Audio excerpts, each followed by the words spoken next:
Hello and welcome to The Hero Spouse. I'm Kendra Ruth, here to answer one of your questions about marriage and midlife crisis. Today we have Kate. Kate has a bomb drop of June 7th, 2024, and a date of marriage of 2000. She is not familiar with either contact type or energy levels. And that makes sense given what's going on right here, although right now her contact type might be Vanisher. She says, my spouse and I had a fight, and we both gave the silent treatment to each other. She says, horrible, I know. Yeah, I know. I'm glad you're aware of that, but it happens, and I've done it too, okay? So, I don't want you to beat yourself up over that.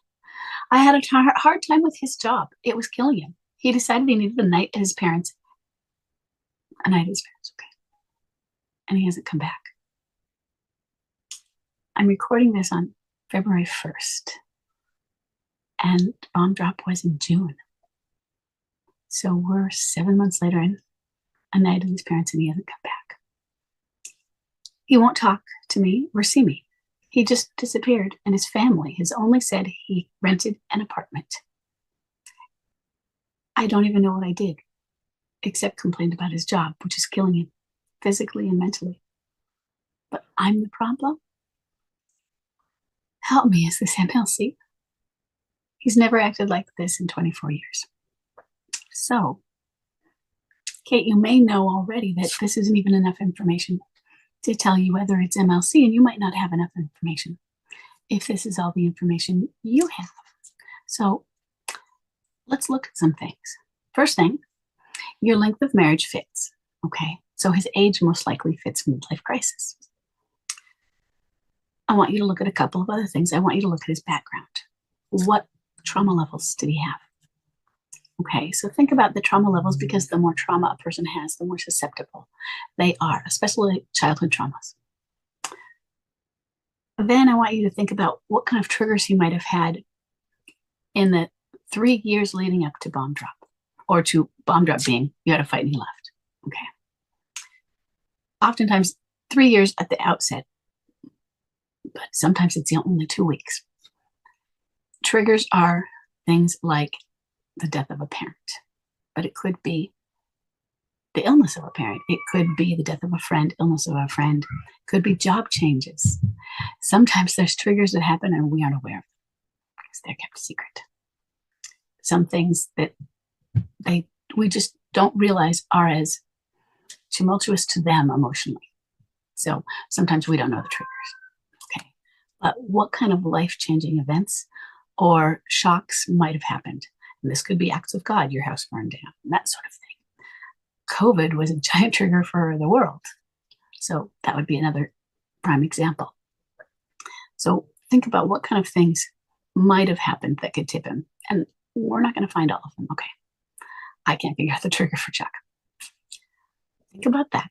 So I want you're thinking about his susceptibility coming from as in general. And then you're looking at, were there recognizable, that you recognize triggers that had happened, and any changes in his behavior that you either put off to, well, yeah, dad just died. That makes sense. Or, yeah, he's adjusting to the new job. Or other things like maybe slight changes in sleep patterns. Think about if you noticed anything like that, or just a little bit changes in mood. He seemed more grumpy. Think and see if you noticed any of those. Just looking back, and it might have been so subtle.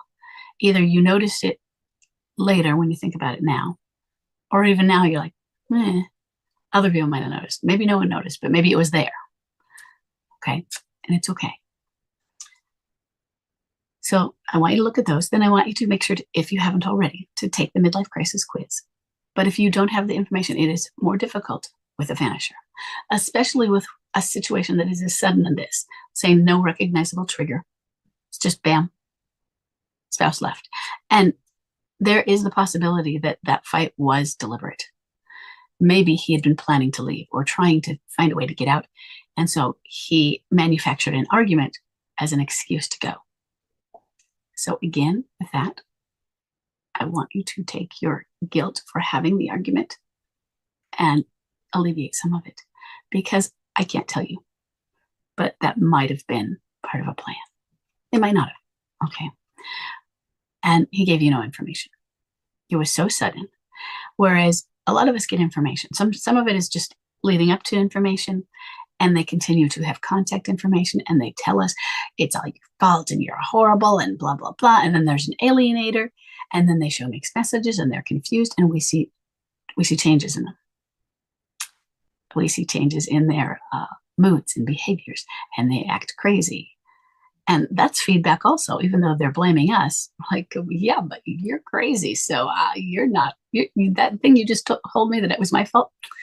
I don't consider you very credible. So we can see the behaviors in that way. We see that they get a new set of friends. And you said he won't talk to you. Is that ever, have you had any communication? Now, think about those communications. What kind of information comes from them, if any? Okay. Those are the things you're going to use to answer the questions, or to look through and find in those questions that are asked in the midlife crisis quiz. Because I can't tell you if it's midlife crisis, and you could go through the quiz and come up, no, it's not. And it still might be, because with a possible vanisher, you may not have enough information, which is weird, knowing that you've been married to somebody for 24 years, and how do you not have the information? You might have all of the, yeah, he's susceptible. It's likely he's having a midlife crisis because he has the typical background to have one. He was, just bred for it. But you don't get any of the information afterwards. So, because I don't know. And what really, really bothers me is the enabling of his family.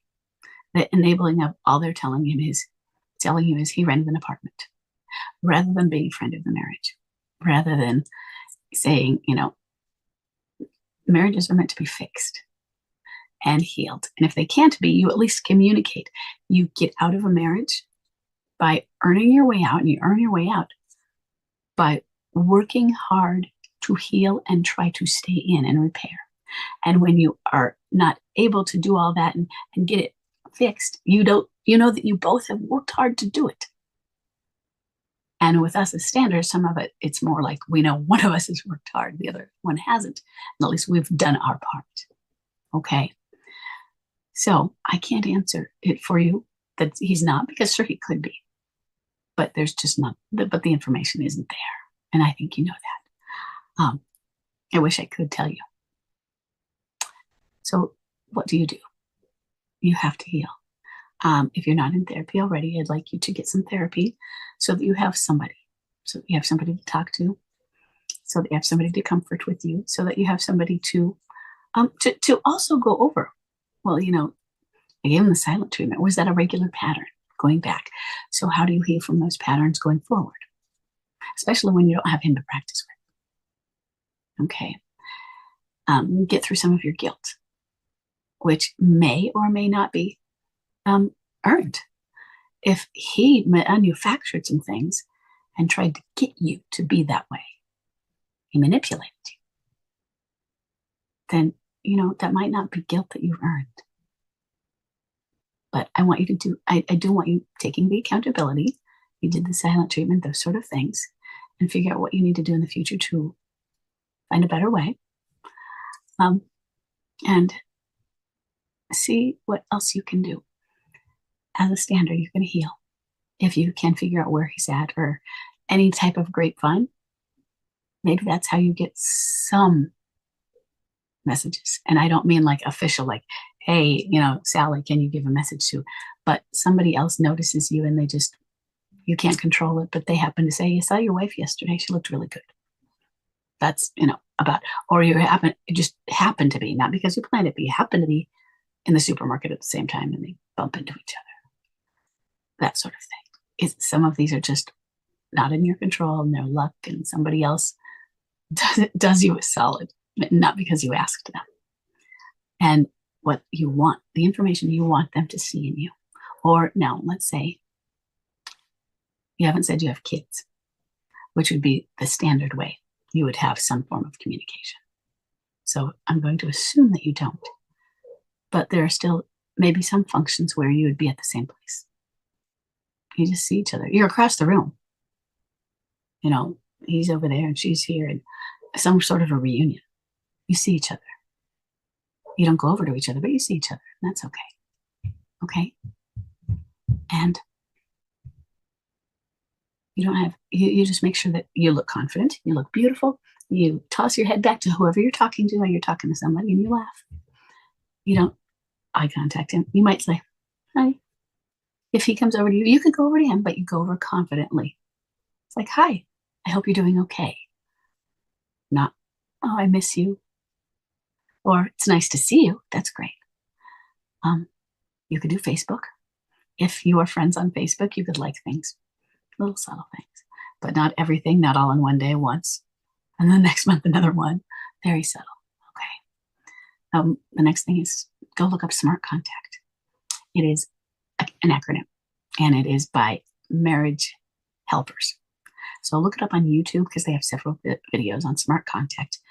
And that might help you with some ways to have Smart Contact, but you do have to have knowledge of where he's at and how to contact him. And that is neutral contact as well. Maybe it would be, hey, you know what? We haven't filed for divorce. So let's just supposing we need to do our taxes. What are you claiming this? Neutral. That might not be the one. That's just an example. Okay. But therapy for you and healing is going to be the first and foremost. Because whether he notices or not, I want you to heal. Because if he does notice, he's going to notice a healed you and be impressed. If he notices a not healed you, he's not going to be. The healed you is the attractive force. Okay. Sorry, I don't have a lot more that I can offer you. But it might be a midlife crisis, and it's still a good, solid thing to learn about. And we talk a lot about detachment and healing, which are very important. Okay. So stick around, and we can still support you. And he's in the right age range. So I still hope that this is helpful, and I will see everybody in the next question.